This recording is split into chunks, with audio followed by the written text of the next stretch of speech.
Hey guys, today I wanted to make a little knife ramble video. Just a second, let me throw this into the picture here. Alright, so like I said, I wanted to do a little video. What I mean by knife ramble, or we can call it knife talk, whatever y'all want, is I'm not going to be scripted on this. I just have a topic that I want to talk about, and it may be a very large topic, a very general topic, but I'm just going to go unscripted and just give my thoughts. So, this video I kind of want to talk about two similar things. They may not sound related when I say them, but it would be your knife, is it a tool or a weapon, and what size matters? What's the best size?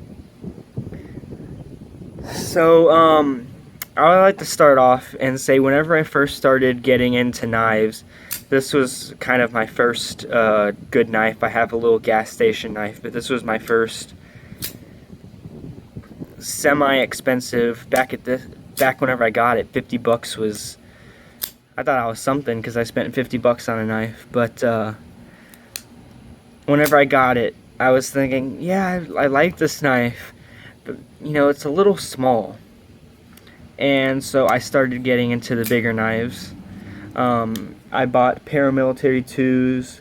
That's not a huge knife, but you know, it's bigger than this. And I bought a Cold Steel Recon 1. I got a Benchmade Rift. This one isn't mine, this one is my father's. But I was leaning more towards the small ones, and I let go of some great blades because they were too small in my opinion. I wish I had them now. One of them was a Sage 1. I let that one go because it was too small for me, and I wanted a bigger knife.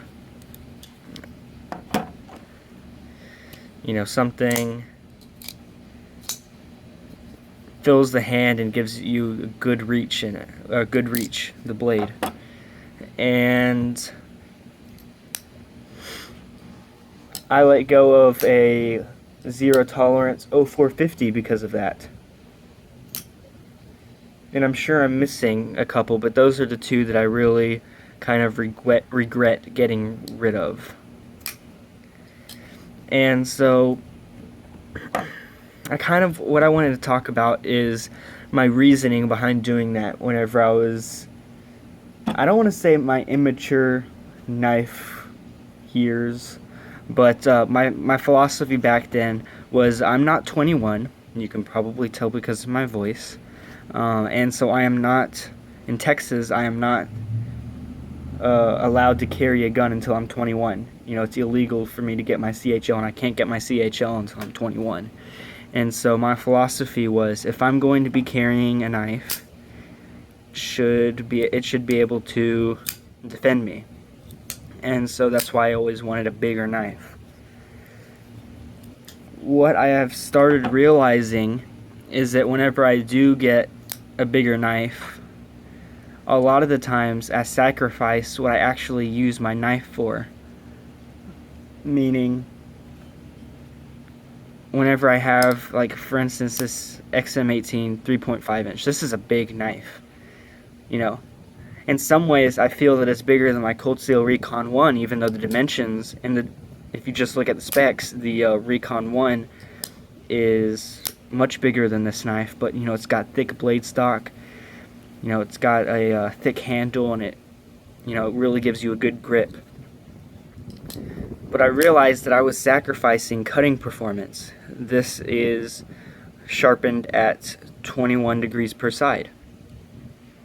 Now it's sharp, but it's thick, and so stuff that I use my knife for, opening mail, cutting bubble wrap and stuff, just to send knives back that I'm sharpening,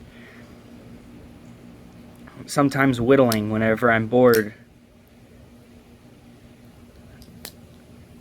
cutting open packages, boxes, and hard plastics this stuff comes in. I realized that it was noticeably different than even my 3.5 inch, or my 3 inch XM18, this guy's 18 degrees per side, so that's only a 3 degrees difference.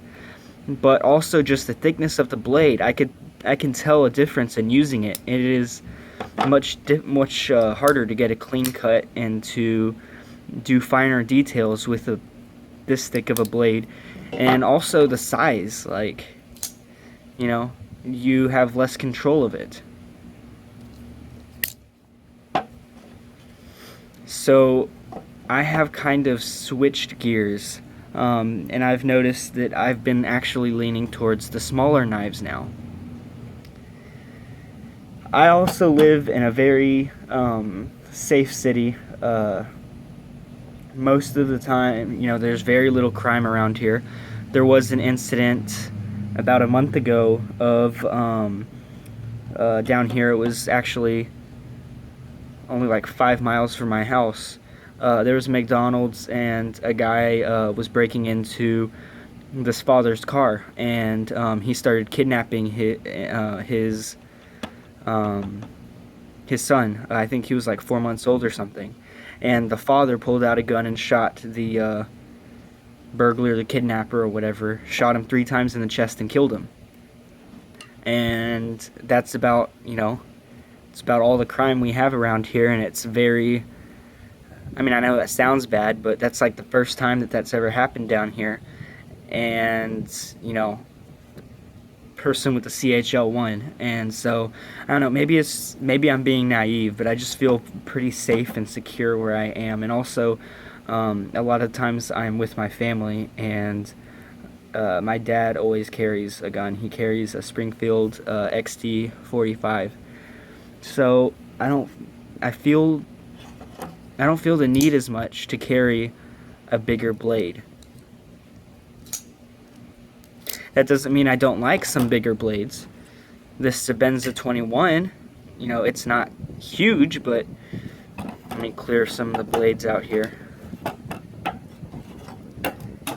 There we go. I mean, it's not huge, but you compare it to my 3-inch XM18, you can see that it's definitely, you know, there's a huge size difference there. And the Southern Avo, you know, you can still see that it's bigger than the Southern Avo. But this, to me, I still have very good control over the blade. And it's nice and thin because this is made to slice. So I don't feel like this is too big for me because I don't lose anything. It still cuts very well, and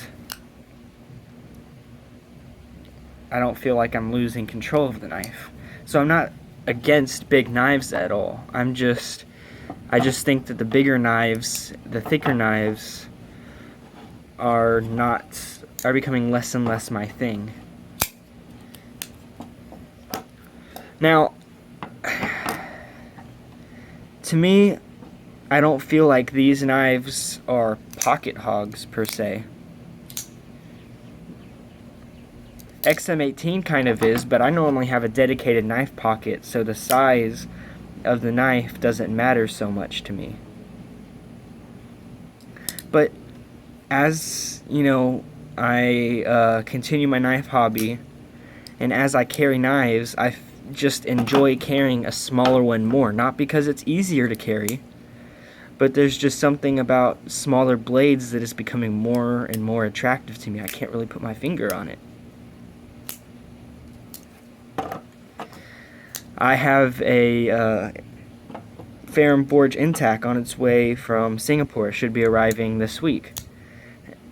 And that's a 3-inch blade. And I don't think I'm going to have a problem with that. Even though before, I got rid of my 0450 because it was a 3 1/4 inch. And this is a 3-inch. And I'm just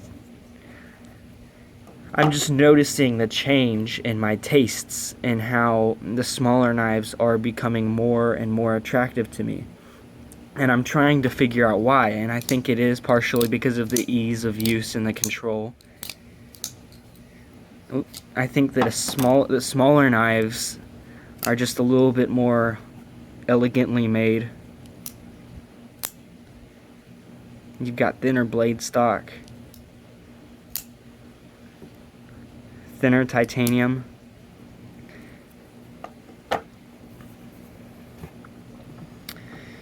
Now let's move into another portion I wanted to talk about, and that is because I do not look at my current knife collection.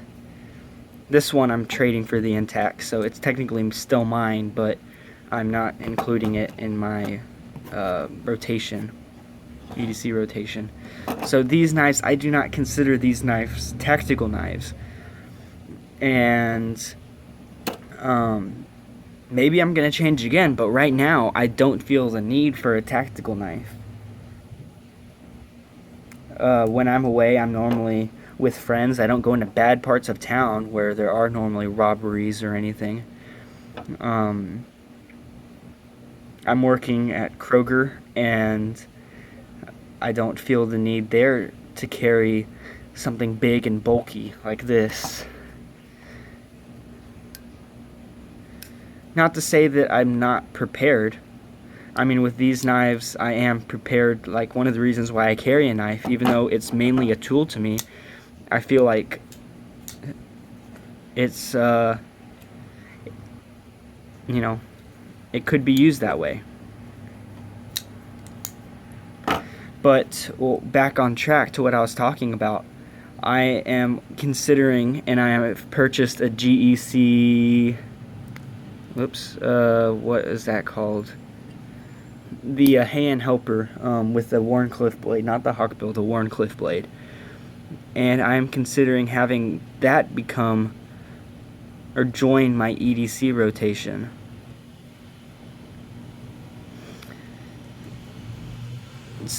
I don't think I would carry just a slip joint, but I don't think I would have a problem with carrying just a slip joint sometimes, because I do not look at the knife as a weapon. I look at it as a tool.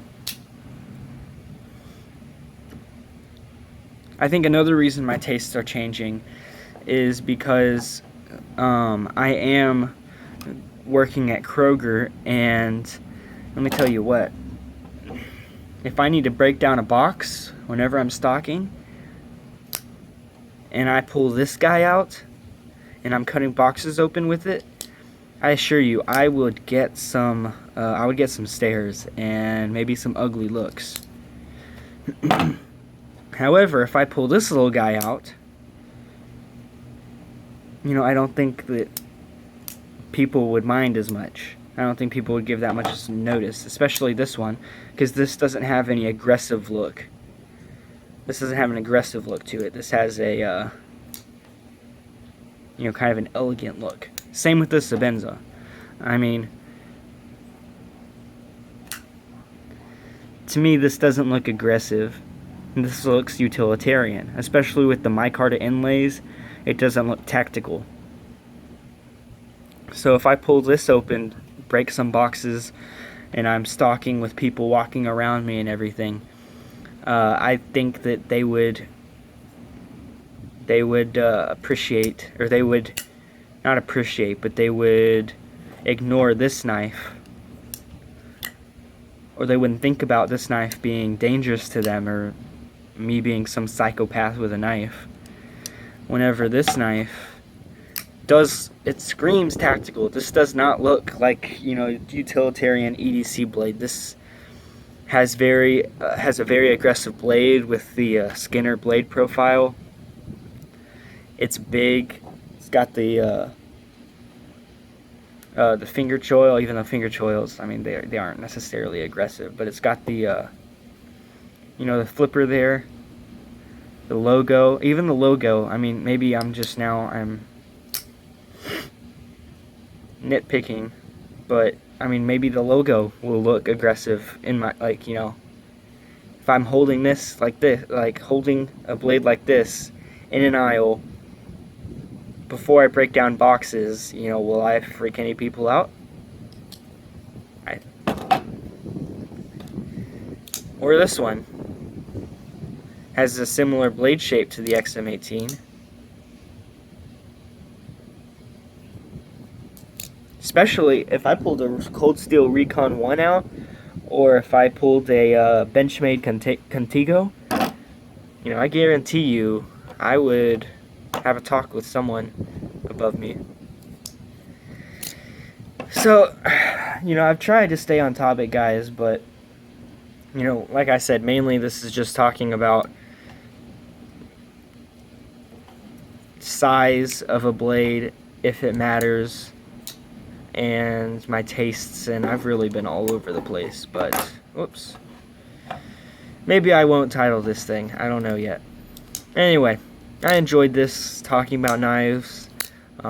Stay tuned for some more knife reviews, overviews, and similar videos to this one. Alright, so that's it, guys. Thanks for watching. See you on the next one.